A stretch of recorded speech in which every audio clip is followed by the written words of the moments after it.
ჩვენ ახლა გამოვიღოთ ჩვენი რძე. ხო არის ჩვენი რძე. აი ეს არის ჩვენი რძე, რომელსაც ყოველ ღამე სვამს თინათე ძილის წინ. არის 800 გრამიანი და ღირს 77 ლარი სტანდარტულად. რა ჯდება საქართველოში ჩვილი ბავშვის კვება? ფასები ელვის სისწრაფით იზრდება.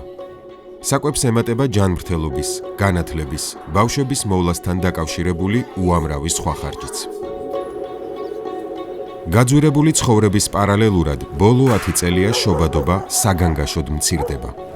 2024 წელს 21142 ბავშვით ნაკლები დაიბადა, ვიდრე 10 წლის წინ. ეს თითქმის 35%-იანი შემცირებაა. ამ ისტორიულ მინიმუმს ქართული ოცნება შეთქმულების ახალი თეორიით ხსნის. გვაქვს სერიოზული, ასე ვთქვათ, სოფლმხედველობრივი გამოწვევა, თუმცა კიდევ ერთხელ ვიტყვი, რომ ეს არ არის მხოლოდ საქართველოსთვის დამახასიათებელი, სადაც აქტიურად ვრცელდებოდა ეს ეგრეთ წოდებული ლიბერალური, სინამდვილეში ფსევდოლიბერალური იდეოლოგია, ყველგან არის ძალიან მძიმე პროცესები დაწყებული. რასაც პირველ რიგში უნდა დაუპირისპირდეთ. რა იქნება თქვენი პასუხი ირაკლი კობახიძის ამ განცხადებაზე? ნასმიკოთის ამბობს, რომ სოციალური და ეკონომიკური მდგომარეობა არ არის განმაპირობებელი და არის მსოფლმხედველობრივი ნეოლიბერალური აზროვნება. თქვენ რას მიგოთ ამ საკითხში? ერთ-ერთი მიზეზი იმისა, თუ ბავშვს ატყარ გააჩენდნენ, არის ჩემი აზრით სოციალური მდგომარეობა, პოლიტიკური მდგომარეობა ქვეყანაში. ხალხი ორ სამსახურს მუშაობს და ყველაფერს აკეთებს იმისთვის, რომ შეძლოს ეს ყველაფერი, მაგრამ სინამდვილეში ესეც არ არის საკმარისი და პირიქით უწევთ, რომ სხვა ქვეყანაში წავიდნენ ყველა გარბის აქედან და პირიქით აქეთ არავის არ უნდა ყოფნა. ისეთი ქვეყანა არის, რომ პირიქით ჩემი აზრით ყველა საქმე უნდა ყოფნა, მაგრამ სამწუხაროდ პოლიტიკური პირობების გამო და სოციალური პირობების გამო აქ ლამის არავის არ უნდა გეჩაება. არ მგონია საქართველოში ის იდეოლოგია მიდიოდეს, რომ აი არ გააჩინოთ ბავშვები, ხო? ეგეთი რაღაც მართლა არ გამიგია. უბრალოდ მე მაინც ვფიქრობ, რომ ეკონომიური პრობლემების გამო. სოციალური პრობლემები, ფინანსური პრობლემები, სამუშაოს პრობლემები, 1000 რაღაც რა, რის გამოც ალბათ თავს იკავებენ.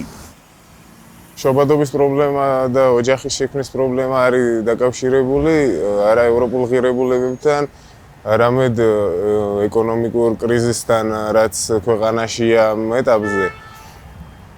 იმიტომ რომ ძნელია ახალგაზრდამ და განსაკუთრებით სტუდენტმა, რომელიც სწავლობს, იფიქროს იმაზე, რომ ოჯახის შექმნაზე ისეთ ქვეყანაში, სადაც მათ მარკეტებში უწევთ 500-600 ლარზე მუშაობა და უმეტესობა საერთოდ არ არის დასაქმებული 500-600 ლარიც არ აქვს. მყავს მეგობრები, რომელიც წასული არიან, სტუდენტური სტატუსი აქვთ შეჩერებული იმის გამო, რომ ფული არ აქვთ და ელემენტარული სწავლის ფულს ვერ იხდიან და წარმოიდგინეთ ახალგაზრდა, რომელიც სწავლის ფული არ აქვს, როგორ უნდა იფიქროს ოჯახის შექმნაზე და მაქედან გამომდინარეობს შობადობის ნაკლებობაც ქვეყანაში და მარტივია ამ თემაზე განსაჯოს ადამიანმა, რომელსაც 15000 აქვს ხელფასი და კორუფციაშია თავით ჩაბმული ის და მთელი მისი გუნდი.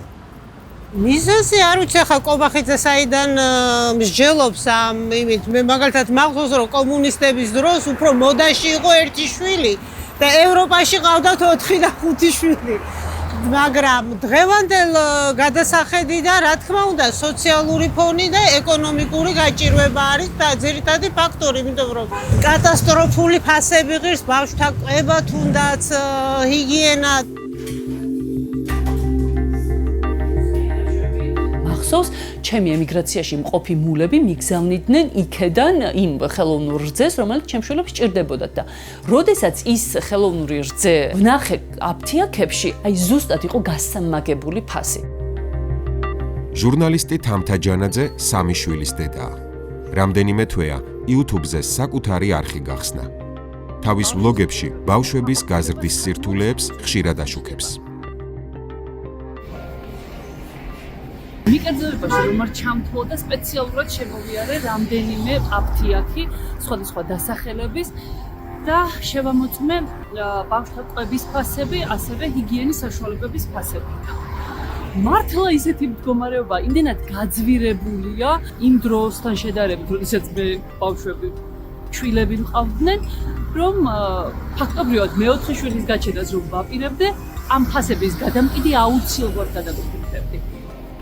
ჩემი ოჯახის მაგალითზე მე დავრჩი უმუშევარი, ისევ ხელისუფლების უგნური პოლიტიკის შედეგად, რადგან ფაქტობრივად მედიისთვის სივრცე აღარ დატოვა და ჟურნალისტები, რომელსაც გვინდა ჩვენი პროფესიით ღირსეულად დასაქმება, ადგილს ვერ პოულობთ ამ ქვეყანაში და ჩემმა ოჯახმა გამოსავალი იპოვა ემიგრაციაში, წავიდა ჩემი ქმარი ემიგრაციაში, რომ იქედან რაღაცნაირად მომაწოდოს ის რაოდენობის თანხა, რაც მინიმუმ ჩემი შვილების რაღაც კვების და მათი განვითარებისთვის საჭიროებებს დააკმაყოფილებს.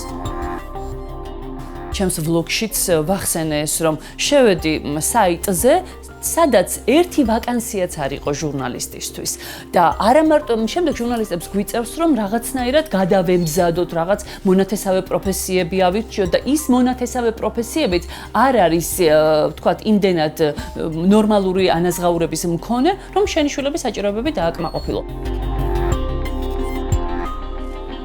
ჩემი უფროსი შვილი არის 11 წლის და უმცროსი არის ხდება უკვე 2 წლინახევრის, არის ძალიან დიდი სხვაობა.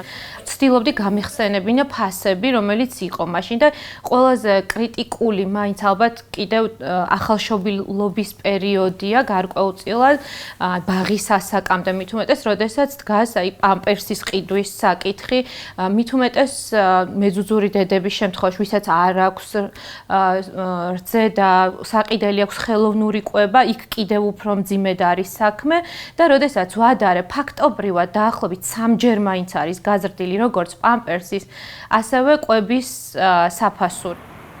თითოეული ადამიანი საკუთარ კანზე გრძნობს ძალიან კარგად იმას თუ რა ხდება ქვეყანაში. როდესაც ადამიანი შედის აფთიაქში იმისთვის რომ ავადმყოფ შვილს უყიდოს, ჩვეულებრივი ბანალური სეზონური ინფექციის დროს გარკვეული მედიკამენტები, თუნდაც სიცხის დამწევის საშუალება, ხველის წამალი და ამას თუ კიდევ ემატება პამპერსი და საკვები, რომელიც შესაძენი აქვს, ძალიან კარგად გრძნობს რიგითი მოქალაქე ამ ყველაფერს საკუთარ ჯიბეზე. ამ რეპორტაჟის გმირებად შეგნებულად საშუალო კლასის წარმომადგენლები შევარჩიეთ. ექიმი, ჟურნალისტი და მასწავლებელი. ადამიანები, რომლებსაც სახელმწიფო შემწეობის საჭიროება არასოდეს დასდგომიათ. პირიქით, სახელმწიფო ბიუჯეტისთვის გადამხდელთა ყველაზე მნიშვნელოვან რგოლს წარმოადგენენ. სრული დამთხევაა, რომ სამივე სამ-სამი შვილის მშობელია. სახელმწიფოს მხრიდან, თქვათ, არანაირი სოციალური მხარდაჭერა, თქვათ, ოჯახების არ ხდება, ხო? და ეს ჩანს რა, რომ აი განსაკუთრებით 3 წლამდე ბავშვები, ესე იგი არც ერთ სახელმწიფოს, თქვათ, რაღაცა პოლიტიკაში არ ჩანან, თქვათ, ჯანდაცვა იქნება, განათლება იქნება, სოციალური პოლიტიკა არ ჩანს და 3 წლიდან უკვე არის ბაღი და სკოლა, მაგრამ იქამდე ხო ფაქტობრივად ის არის მთლიანად ოჯახის, თქვათ, პასუხისმგებლობა. გოტა ჭანტურია ყურადღებას განათლების პრობლემებზე ამახვილებს.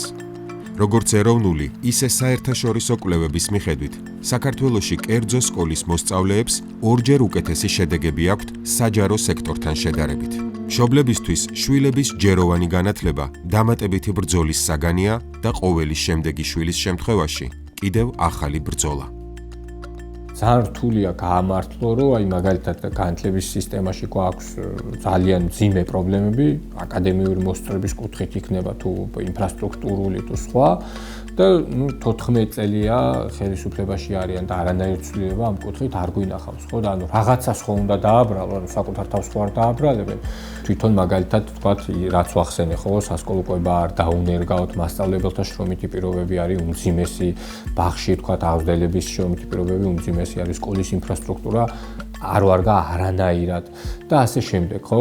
გახანგრძლივებულები, აი მაგალითად დასავლეთში, ხო, ეს ეგრეთ წოდებული გახანგრძლივებული, ანუ განგრძობითი პროგრამები ჩვეულებრივი მოვლენა არის, ხო? ეს იმისთვის დამატებითი სახსრების გადახდა ოჯახებს არ უწევს. ჩვენ ვცდილობდით, რომ ჩვენს ქვეყანაში სასკოლო ყვება დანერგილიყო, მაგრამ ნუ რაღაცნაირად ვერ მოხერხდა და მეორე მესამე გაკვეთილების მერე უკვე ნათლად ჩანს, ესე იგი ბავშვების ქცევაშიც, მათ დამოკიდებულებაშიც, თვითონ აზროვნებაშიც, რომ შიათ მარტივად რო ვთქვათ და ყვება ესაჭიროებათ და კერძო სკოლებშიც ასეც არის დარეგულირებული, რომ აი მესამე მეოთხე გაკვეთილის მერე უკვე ყვება არის და ეს ითვლება ამას თვლიან თქვა ბავშვები ყველაზე ისეთ სახალისო ნაწილად. რა თქმა უნდა, ეხლა იმძიმეძე არ გამიჩენია ეს ბავშვები, რომ რაღაც სახელმწიფოსგან დახმარებებს მივიღებდი და შემდეგ აღზრდიდი, მაგრამ გარკვეული დახმარება, გარკვეული მხარდაჭერა სახელმწიფოსგან დედას, მშობლებს ჭირდებათ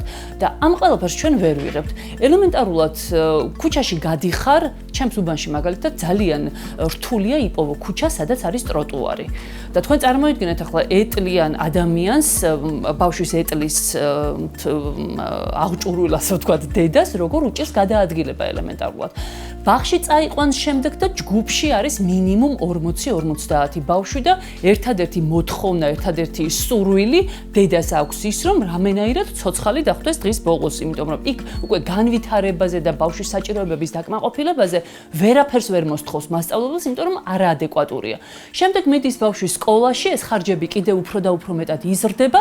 სკოლაშიც ასევე ვხვდებით სისტემას, რომელიც ადეკვატურ განათლებას ვერ აღებინებს ბავშვებს და იძულებული ხარ შემდეგ სხვადასხვა წრეზე შეიყვანო, რაც ხარჯებს ასევე ძალიან ზრდის და ამ ყველაფრის ფონზე ხელისუფლების ის მაღალჩინოსნები, რომელიც 10,000 ლარებს იხდიან მათი შვილების განვითარებისთვის და განათლებისთვის, ჩვენ გვთავაზობენ სისტემას, რომელსაც თვითონ ვეარენდობიან. შობადობის ისტორიული მინიმუმის ახსნას ფსევდოლიბერალური ღირებულებებით ცდილობს ის ხელისუფლება, რომლის მაღალჩინოსნებიც ფსევდოლიბერალური ღირებულებების ქვეყნებს ირჩევენ თავისი შვილების გასაჩენად. საჭიროების შემთხვევაში სამკურნალოდ, მათი განათლებისთვის და ცხადია, საოჯახო არდადეგებისთვის. საკუთარი ჯიბით საზღვრავენ და საკუთარი სოციალური მდგომარეობით სხვა ადამიანების ბედი ხვალს. ისინი საზღვარგარეთ უშვებენ სასწავლებლად შვილებს და არც ერთ მათგანს საჯარო სკოლაში არ დაყავს ბავშვი. საჯარო სააღრდელო დაწესებულებაში, სკოლამდელ დაწესებულებაშიც მათ შორის. ამიტომ ეს მეტყველებს იმაზე, რომ საკუთარი საზომით ზომავენ გარკვეულწილად და როდესაც ხალხს უჩნდება კრიტიკული კითხვები, აი აქ მოდის სწორედ უკვე თავის მართლების რეჟიმი გარკვეულწილად და რა თქმა უნდა არარსებული რაღაც deep state-ი, დასავლეთი და ევროპული ბიუროკრატია, როგორც თავად ამბობენ, არის დამნაშავე. ჩვენ გვაქვს არაერთი კვლევა, რომლითაც დასტურდება, რომ სოციალური პრობლემები დიახ გვაქვს ქვეყანაში, რომ არის ფაქტობრივად საყოველთაო სიდუხჭირე, რომ ბავშვები შიმშილობენ, სიღარიბეა, რომ პენსიონერებს არ აქვთ შესაძლებლობა წამლები იყიდონ. ანუ მასობრივად ოჯახებში არის ძალიან დიდი გაჭირვება და არ აქვს მნიშვნელობა ამას, რომელ ასაკობრივ ჯგუფზე ვისაუბრებთ. შესაბამისად, პასუხისმგებლიანი ადამიანები თავის მხრივ, რიგითი მოქალაქეები, რა თქმა უნდა, ზრუნავენ პირველ რიგში შვილებზე, მომავალზე და აქედან გამომდინარე, როდესაც იციან რა პასუხისმგებლობების წინაშე, რა გამოწვევების წინაშე შეიძლება დადგნენ, ისე დროს, როდესაც ქვეყანაში ასეთი სოციალური და ეკონომიკური მდგომარეობა, რა თქმა უნდა, თავს იკავებენ იმისგან, რომ ყავდეთ შვილები, მათ შორის ყავდეთ ბევრი მრავალშვილიანი ოჯახი. ძალიან შეურაცხყოფელია, რომ ადამიანები გონიათ ამ დონის დაბალი განვითარების, რომ აი ესეთ რაღაც იაფფასიან სატყუარაზე წამოეგებიან მშობლები და რაღაცნაირად დაიდანაშაულებენ თავს, რომ თურმე რაღაც ღირებულებებში ვერ გვაქვს სწორად და იქნებ ჩვენი ბრალი ხომ არ არის. არა, ნამდვილად არ არის ჩვენი ბრალი, იმიტომ რომ ძალიან ბევრი ქალი ვიცი, რომელსაც უნდა შვილის გაჩენა, რომელსაც უნდა კიდევ ერთი შვილი, მაგრამ იმის გამო, რომ პასუხისმგებლობის გრძნობა აქვს საკუთარი შვილების წინაშე და ხვდება, რომ მისი ოჯახის ბიუჯეტი ელემენტარულად ვერ გაწუდება ამ ყველაფერს და ვერც საზოგადოებისგან და ვერც სახელმწიფოსგან ვერ მიიღებს იმ მხარდაჭერას, რაც ოჯახებს ჭირდებათ, ამიტომ იკავებენ თავს. და საერთოდ არაფერ შუაში არ არის ჩვენი მოსაზრებები, რადგან უკვე გაჩენილ შვილებს ვერ ვახერხებთ, რომ გავწუდეთ და ჩვენი ჯიბე რაღაცნაირად გაწუდეს. და აი ჩემი ოჯახის მდგომარეობაში ძალიან ბევრია ნახევარი საქართველოს ემიგრაციაშია და მართლა ემიგრანტებისგან და ზუსტად მაგ ევროპისგან გვიდგას სული და როგორ შეიძლება ამ ფონზე აი ასეთი მართლა იაფფასიანი და ძალიან ისეთი სამარცხვინო იარლიყი მოგვაკერონ დედებს, რომ თურმე რაღაც ავირიეთ შეხედულებებში და რაღაც ფასეულობებში. შობადობის შემცირების პარალელურად გაზრდილია სკოლის მოსწავლეების მიგრაციაც. სახალხო დამცველის ანგარიშების მიხედვით, ბოლო 5 წელში სკოლა თითქმის 20,000-მა მოსწავლემ დატოვა და საცხოვრებლად უცხოეთში წავიდა. მიზეზი უმრავლეს შემთხვევაში მძიმე სოციალური მდგომარეობა. ასეთ ვითარებაში მსოფლმხედველობრივ პრობლემებზე გვესაუბრება იმ ქვეყნის ფაქტობრივი ლიდერი, რომელშიც ჯართის შესაგროვებლად წასული ბავშვები თხრილებში ხრჩობიან.